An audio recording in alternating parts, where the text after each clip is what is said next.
Jacob was not looking for enlightenment when he fell asleep that night. He was exhausted. He had been running. He had fled his home after stealing Esau's blessing and breaking the peace and tradition of his family. He wandered the countryside and found himself in a lonely place under a vast, indifferent sky, not a temple or a sanctuary, just open ground. He took a stone and used it as a pillow because there was nothing else, and he lay down in the dust. And that night he dreamt.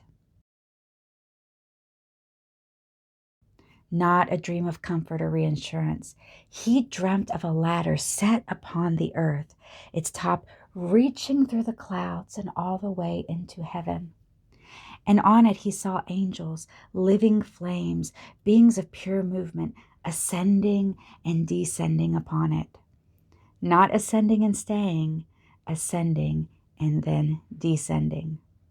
When Jacob woke, he said, "Surely the divine is in this place, and I did not know it." He named the place Bethel, or house of God. Jacob's ladder shows us that the sacred is not only above us, but it is also right here in the dust on the road, in the consequences of our actions, and in our bodies. Now notice something carefully, because this is one of the deepest keys to the tree of life. The ladder was not suspended in heaven. It was planted in the earth. It begins in the ground, and then it reaches upward, and the traffic moves both ways. This is why the tree of life is not a ladder to climb, that you climb it once and then you abandon it. It is a circulation system between states of consciousness. It is a pattern of movement through which spirit becomes embodied, and embodiment remembers spirit. The mystics later gave a name to this angelic rhythm, Ratzo Vishov, the running and returning. Running toward the infinite is the surge of longing, of awe and expansion and revelation. Returning to embodiment is the anchoring of that revelation into real life, into our ethics and speech and action, and into our relationships. Because if an angel were only to run, it would dissolve into the light and abandon creation.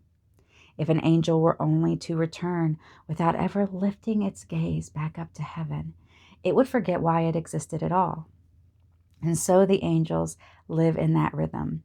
But the sages say that this is not only how angels move, but also how the human soul moves. Every time you feel inspired, expanded, or filled with sudden understanding, you are running. Every time you bring that understanding into a real conversation, into a boundary, an apology, a creative act, or even just a moment of rest, you are returning. The problem isn't ascent or descent. As I've said before, the problem is living in only one direction. Too much running becomes intensity without any containment, visions without life, insight without grounding, and light without a vessel to contain it. Too much returning without the renewal, it becomes numbness. It becomes heaviness, your routine without meaning, or obligation without any feeling, or life without breath. Welcome to Embodying the Tree of Life, a living approach to Kabbalah. In this episode, we are going to talk about the movement on the tree, the 3 pillars and the 4 worlds of the tree, as well as the secret Sephiroth, Da'at. Now, when we talk about movement, we are not talking about it as any form of achievement or climbing. In the tree, movement is circulation, regulation, and relationship. And before we go further, I want to remind you, as in the previous orientations, that I use the spiral method. So that just means we will approach these truths and concepts from multiple angles that are mythic, psychological, esoteric, and practical. We will repeat them from these different perspectives so that they can land not only in the mind, but in the nervous system. So go slowly. Your spiritual path is your responsibility, not as a burden, but as sovereignty. Nothing here is meant to be rushed or consumed. Let it unfold at the speed of integration. Remember, we're always talking about integration. Pause whenever you need and return whenever the spirit stirs. Now we move into the map. In the previous videos, we spoke about the tree of life as a blueprint of consciousness and about light and shadow as expressions of the same forces held in different ways. Now we turn to movement. The tree is made of two essential elements. The sephiro are stable centers of expression, sort of like the organs in the body. The pathways are the channels of movement between the sephiro, sort of like the nerves, vessels, and communication lines in the body. Without pathways, the organs are isolated and the body cannot function or coordinate. Without those centers or the organs, the pathways have nowhere to land. This is why most important spiritual questions are rarely things like, where am I on the tree? More often, it's like, how am I moving through life right now? How am I moving on the tree? Because much suffering in spiritual work comes from identifying with position rather than movement, thinking there's somewhere to go. Someone can have profound insight and still have poor integration. For example, someone can be heavy on theory, but have no way to apply their knowledge practically to their life to make it better. And if you can't, then what's the point? Someone else can feel grounded and live these principles, be balanced, ethical, and deeply awake, and never use a spiritual word in their life. And that's fine. The tree is not impressed by altitude. It responds to circulation. Most imbalance isn't being too low on the tree. It's usually stagnation, flooding, or splitting. So stagnation is no movement. So you get stuck in one spot. Flooding is too much movement too quickly that you cannot integrate, and that overwhelms you. And splitting is movement that does not connect back to the whole. So that's like hyper-focusing on one spot and being divided. Here's a simple example that almost everyone will probably recognize. Have you ever had a moment of real clarity, like a download, a deep, honest insight, and then like a week later, you found yourself acting as if it had never happened? That's not hypocrisy or failure or anything like that. That is movement outrunning integration. Now, in traditional language, the tree includes two great currents. The descent current is manifestation. One current is the unfolding of creation, energy descending into form. In many traditions, this is shown as the lightning flash, the movement from potential into manifestation. It is not ascent, it is manifestation. It is how intention becomes thought, which then becomes emotion, which then becomes action. And then, of course, action becomes the world you live in and that you create. The return current is integration. It is the current of return, awareness ascending back towards source, sometimes depicted as a winding return up the tree. It is crucial not to moralize these movements. Ascent is not better. Descent is not worse. Ascent refers to insight, expansion, clarity, and meaning. Descent refers to embodiment, application, digestion, repair. Ascent without descent can lead to inflation. Oh, I'm holier than thou art. Descent without ascent leads to being mired down in this world. Inspiration without follow-through will become fantasy. Routine without meaning becomes numbness. Wisdom is not found at the top of the tree. It is found in the rhythm, the Ratzo Vashov, the running and returning. Let me give 3 ordinary examples because the tree lives in ordinary places. A revelation you cannot yet live is when you understand what you need to do, you even believe in it, but your body does not comply yet. Such as realizing you need to set a boundary with a family member and fully agreeing with that truth in your mind. Yet when the moment comes, your throat tightens and you say yes again, even though you meant to say no. That is not contradiction or hypocrisy. That is the gap between knowing and being. Another example is getting a spiritual high that becomes irritability.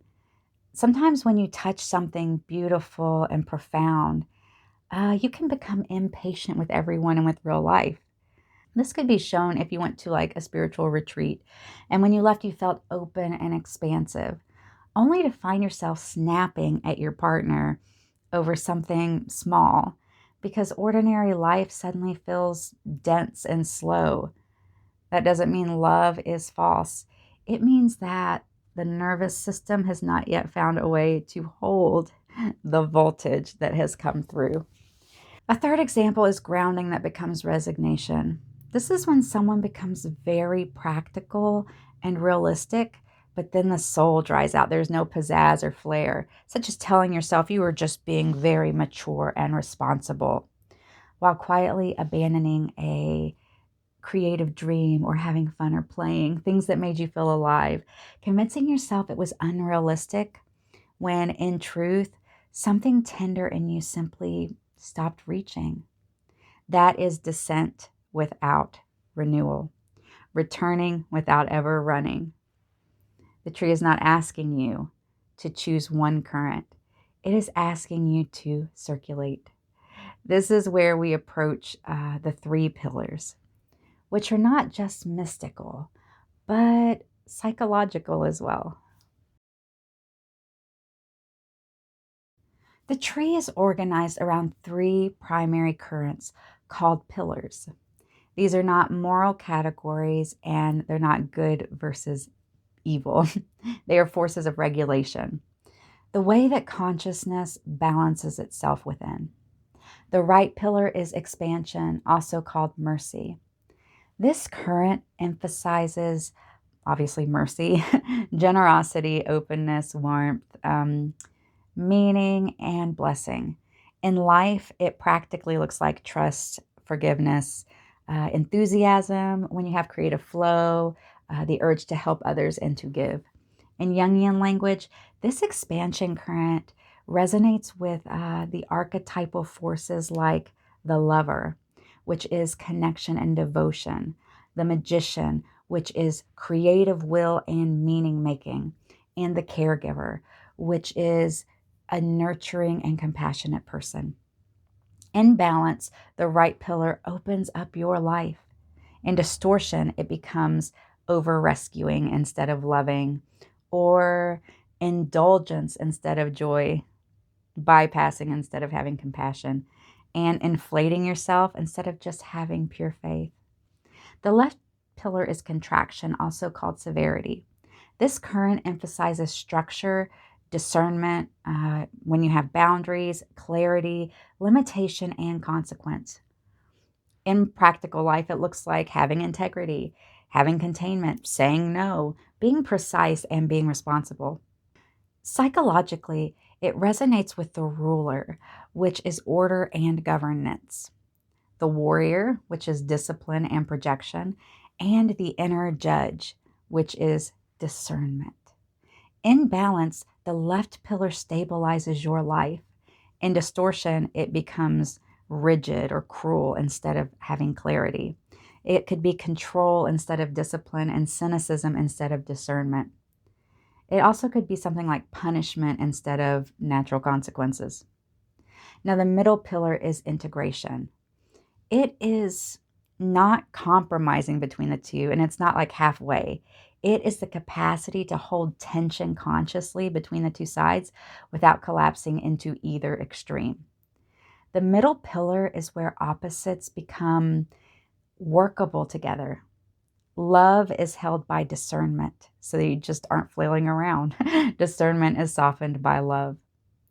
In Jung's language, this is very close to the movement towards the self, not the ego's identity, but the integrated whole. Individuation, in Jung's view, is not becoming a perfect human, whatever that is. It is becoming whole. It is the psyche learning to belong to itself and not to these things the world creates. And this is what the tree teaches, not purity, but relationship. And now let's go a layer deeper. Jung describes a basic psychic structure of the mind. The ego is your sense of I. Your persona is the social mask you wear, the identity you learn to adopt so that you can belong. Here's a quote attributed to Franz Kafka that says, "I was ashamed when I realized life was a costume party, but I attended with my real face." That's the persona. The shadow is everything that you've disowned. Not only what is labeled as bad, but also your unlived vitality and dreams and softness and power and joy. Jung says, until you make the unconscious conscious, it will control your life and you will call it fate. This is the shadow unintegrated. The anima or animus is the bridge between ego and the deeper psyche, the inner other. It's like a mediator, a soulful mediator. The self is the organizing center of wholeness, larger than the ego. Okay, so now that we understand the Jungian framework, here is the tree-aligned insight. The persona tends to live strongly in the formed and embodied layers, in the world of roles, language, and behavior. The shadow often hides where relationship within the tree breaks, where a force becomes isolated, denied, or exiled. The anima or animus often appears in the liminal zones of the tree, where meaning tries to cross from idea into feeling and then into our regular lives. The self resonates with the middle pillar's integrative function. This is why spiritual imbalance often looks like a pendulum. Right pillar inflation to left pillar collapse, or left pillar rigidity to right pillar overflow. The middle pillar sanctifies tension rather than eliminating it. It turns tension into music instead of war within you. Jung also describes different complexes as semi-autonomous clusters of emotion and memory that behave like splinter personalities. When archetypal forces are split from consciousness, from conscious relationship, this is what happens. And that parallels the tree's teaching that one-sided movement isolates energy into distortion and makes it act without consent. And this is why the work is not to eradicate one side and live only in another, but to restore circulation so that love is held by discernment and discernment is softened by love. And that both are lived through this center, through presence. You know, in Buddhism, they call it the middle way, through the body, through real life. Now we have one more lens that will make this movement feel concrete. We need the four worlds. In Kabbalistic tradition, reality is not one layer. It is a descent through degrees. It is not four separate places. It is four textures of the same existence through which the same pattern becomes real. Let me tell it to you in three metaphors, because hopefully one of them will land where the others may not. So, metaphor one is the king's garden. A king dreams of a garden. In his heart, it exists a luminous vision. There's no soil or seed yet, only pure pattern. This is absolute. Then the king begins to imagine the atmosphere, the feeling, the meaning of the garden. It becomes a world inside of him. This is Bria. Then plans are drawn up, irrigation is mapped, pathways are designed, structure starts forming. This is Yetzira. Finally, hands enter the soil, seeds are planted, dirt touches the skin. The garden becomes reality. This is Asaya. It is the same garden in four different degrees. Metaphor 2 is a seed becoming a tree. First, there is the seed, the essence of treeness, pure potential. Then the pattern organizes. The seedling pops out of the ground. Then the shaping takes form. The branches open, the leaves grow. Then the tree exists fully in lived reality through the seasons. Metaphor 3 is a song becoming sound. First, it exists as an idea, then as a composition, then as a performance, and then as the actual sound in a room. Now we name the worlds. Absolute is emanation, such as the king's dream, the unplanted seed, and the idea of a song. This is archetypal pattern, pure potential, the fool. Bria is creation, the king's inner planning of the garden, the seedling popping out, and the composition of the music. Here, meaning begins to organize itself. This is the womb of ideas. Yetzira is formation, such as the king's written garden plans, the tree starting to branch out, or the music being performed. So this is where images, emotion, and inner architecture start to form. Asaya is action, the king's garden planted, the tree being grown and moving with the seasons, the sound of the music emanating through a room. This is truly embodied reality, behavior, matter, life as it is lived. In the common Western esoteric mapping we are using, these worlds also align with the 4 elements and the 4 suits of the tarot. Absolute is fire and wands.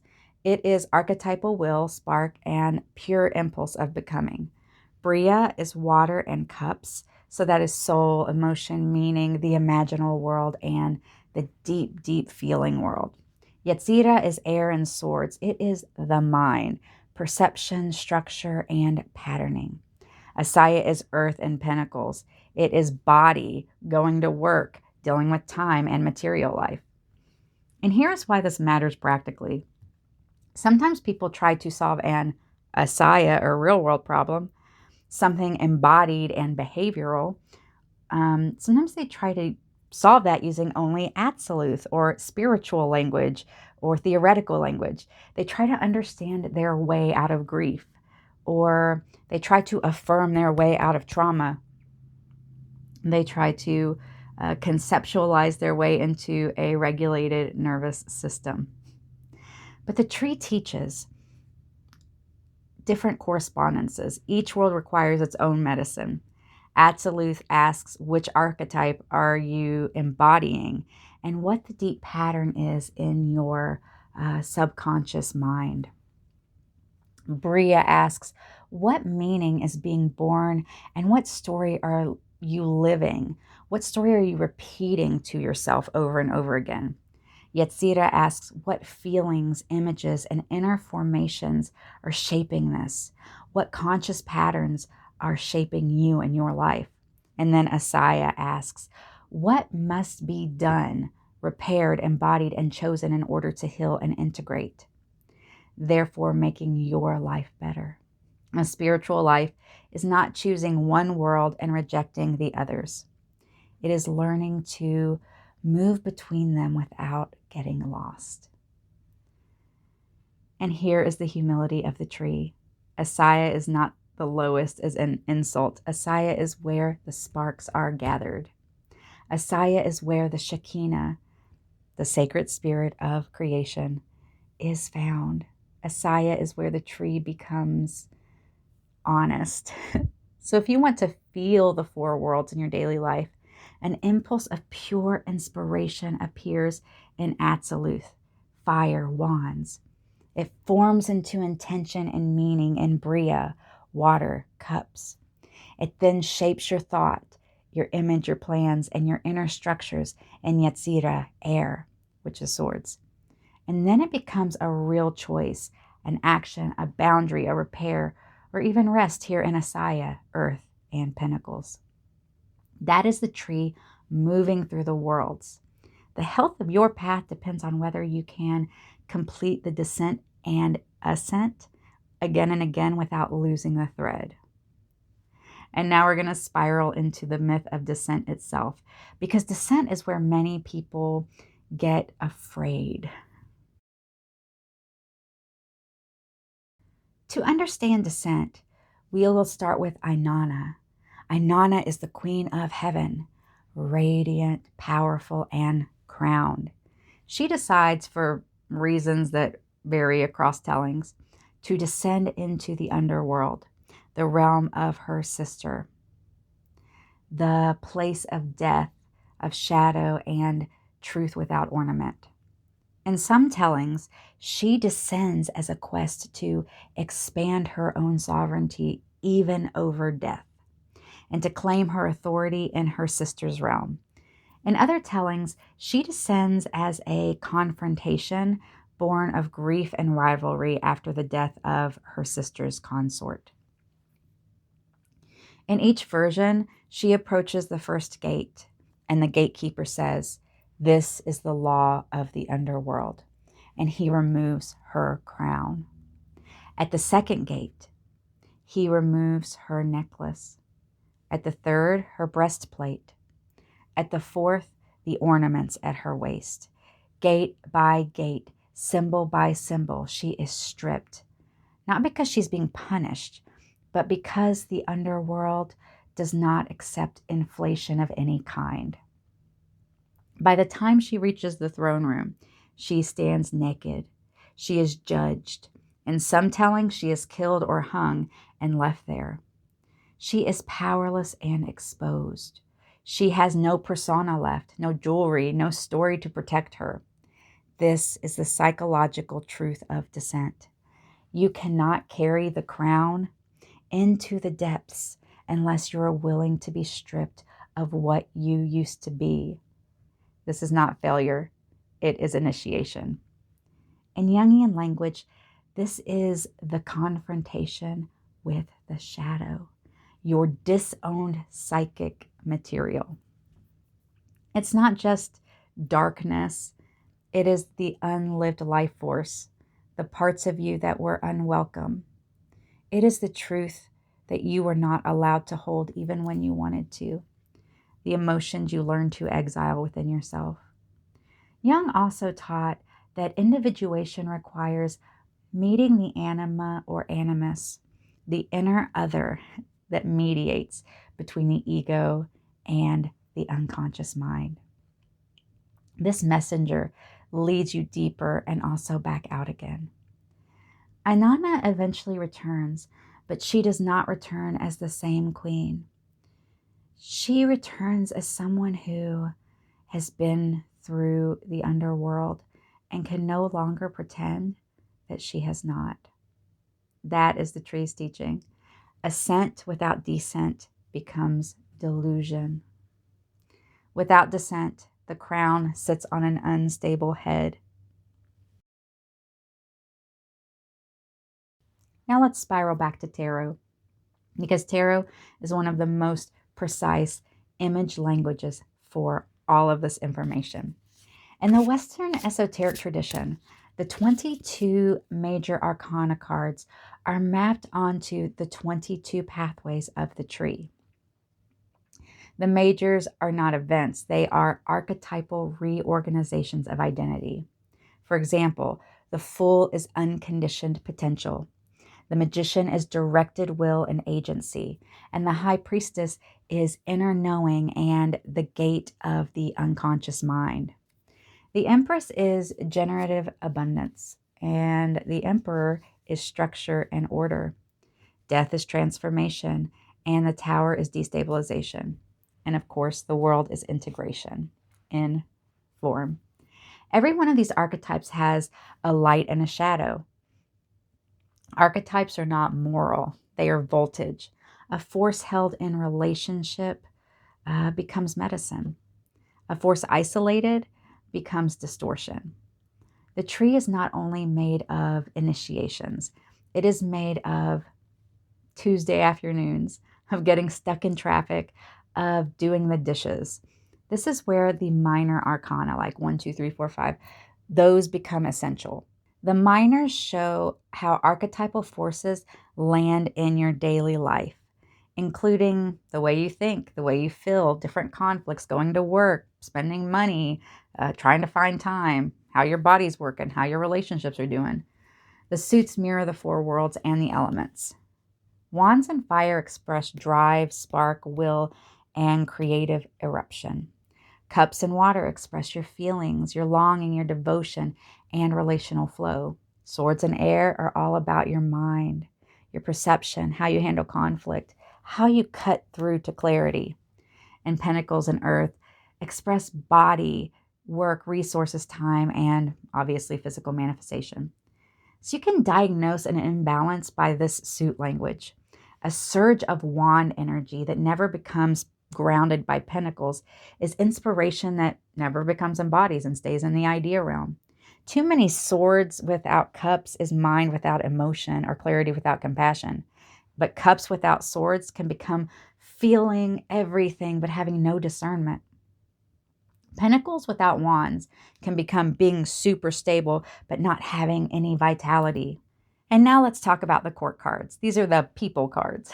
Pages are princesses, knights, sometimes called princes, and then kings and queens.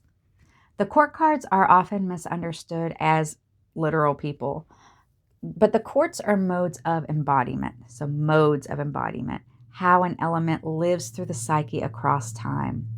A queen is not a woman, nor is a king a man. There's no gender here. They are different ways the psyche holds and expresses a specific force, including things like receptivity, initiation, maturity, self-governance, and development. So in this way, tarot becomes a language of that movement. The majors are the big threshold transitions between worlds and identities, those archetypes. The minors are the daily textures of these transitions. And the court cards are the psyche learning to inhabit the energy fully. Remember, these will all be discussed in greater detail as we walk the pathways of the tree. Now, the Hebrew letters, as I've said in a previous video, they function like verbs. They describe how transitions happen. You do not need to memorize them all at once. Learning too quickly, as I said before, often disconnects from lived experience. But it is useful to feel the principle that letters are movement. Think about how we are. We are symbolic creatures. Now, to tie tarot and Jung together, let's talk about the myth of the Holy Grail. We will return to the idea of vessels that we talked about in the first episode. In Grail legend, told almost fully in the medieval romances of de Troyes and von Eschenbach, a young and untested knight named Percival. Percival leaves his mother's forest home after mistaking armored knights for angels, and driven by a longing for greatness, he enters the world without guidance or without any maturity. After many wanderings, he arrives at a mysterious castle where he is welcomed into a great hall and he witnesses a solemn procession.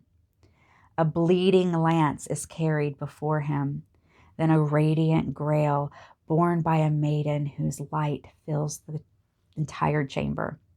And presiding over this strange court is the Fisher King, a once mighty ruler who has been grievously wounded in, some say, the thigh or the groin area. And he can no longer stand. His injury has rendered him, not only himself, but his entire kingdom barren and desolate. Percival notices the king's suffering and the uncanny symbols passing before his eyes. Yet he remembers earlier advice he had been given, that a knight should not ask too many questions. A little bit of shadow there, right? And so he remained silent when he should have asked, who does the Grail serve? And he should have asked, why is the king wounded? His silence is not neutral. It is a failure of compassion and courage.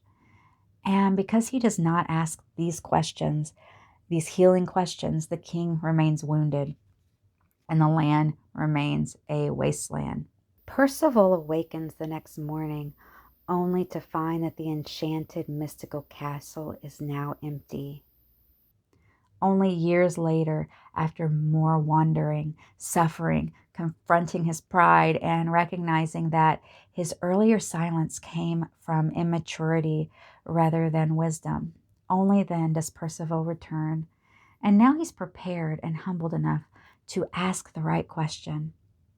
And in doing so, he restores the king and the kingdom itself, revealing that the Grail was never a prize to seize, but rather a sacred vessel that could only be approached by one whose inner life and perception had been purified of vanity and impulsive ambition.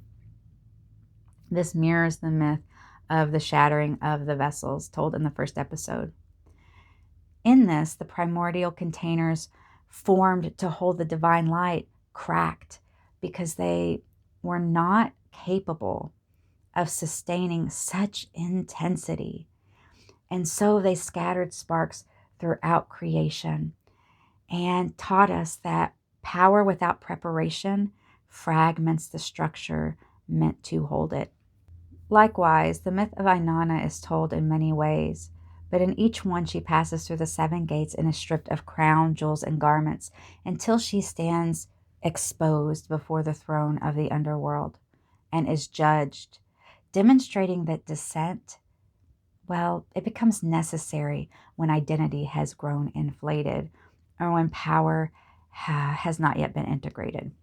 Psychologically, this reflects Jung's insight that the persona, the social mask formed in the structured layers of our lives, must eventually be relinquished.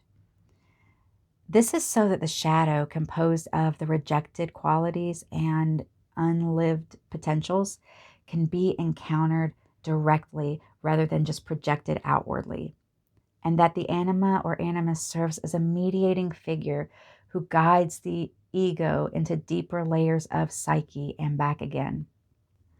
And as we remember, the self stands as the integrative center aligned with the middle pillar, capable of holding the tension between opposites without fragmentation.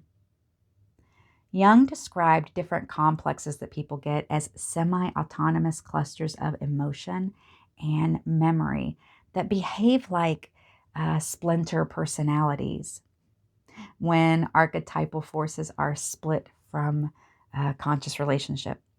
For example, a mother complex can lead someone to unconsciously seek approval, over-nurture others, or react with disproportionate anger or dependency when situations echo early maternal dynamics.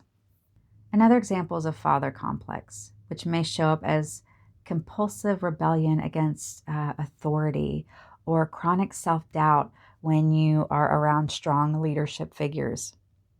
This is because unresolved material tied to the parental image, well, it continues to operate beneath the surface of your awareness. Jung also identified the power complex. This is where a person feels driven to dominate or control in order to compensate for inner insecurity. We've all met those, huh?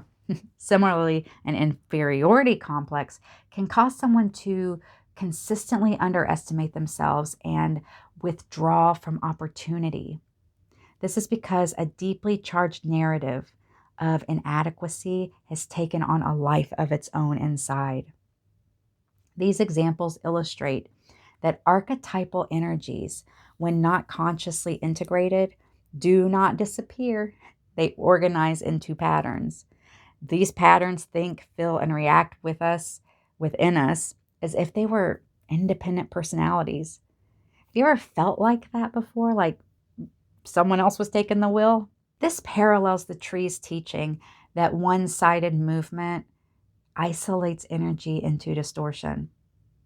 And finally, Jung spoke of the transcendent function, the psyche's capacity to hold tension between opposites long enough for a third reconciling attitude to emerge. This reflects the middle pillar's work and the careful crossing of Da'at, the hidden Sephira, which we will dive into in just a moment. This is where knowledge must ripen into embodied wisdom rather than inflate the ego. Together, these myths and psychological layers and frameworks remind us that the grail cannot be seized, the vessels cannot be rushed, and the descent is not failure, but the necessary preparation that allows light to be held without shattering. And now we come to the threshold where this all becomes the most intense. We come to Da'at. There is one place on the tree that requires special care, not because it is evil or anything like that, but because it is powerful. It is a threshold rather than a center, and it is called Da'at, often translated as knowledge. But Da'at is not information. It is the pressure of transition. It appears when understanding is present, but embodiment is not yet complete. We all know this experience and feeling. You understand something intellectually, but you cannot live it yet. You cannot embody it yet. Your nervous system has not reorganized itself around it yet. That tension between who you were and who you're becoming, of what you knew and what you're knowing, that's Da'at. Let's talk about 3 metaphors because Da'at is better felt than defined. Number 1, imagine climbing a mountain. Below you is a valley, and that's where you started. That's familiar identity, familiar reality. And above you is a new landscape you've never experienced before, new awareness. And between them is a narrow pass. From that pass, you can see both worlds at once. It's breathtaking but destabilizing. That pass is Da'at. You're neither there nor there. You can't rush across it because if you lose your footing, you'll fall. And if you refuse to cross, you remain divided. Da'at is not a sephira to achieve. It is the pressure of being between identities. Ooh, it's a painful place too. Da'at is like an airlock between 2 environments. If you open both doors at once, pressure equalization becomes violent. You have to open one door, go inside, close it, and open the other one. But when done properly, the nervous system can adapt. This is why Da'at is destabilizing when rushed, not because it is dark, but because it removes illusions faster than the psyche can reorganize.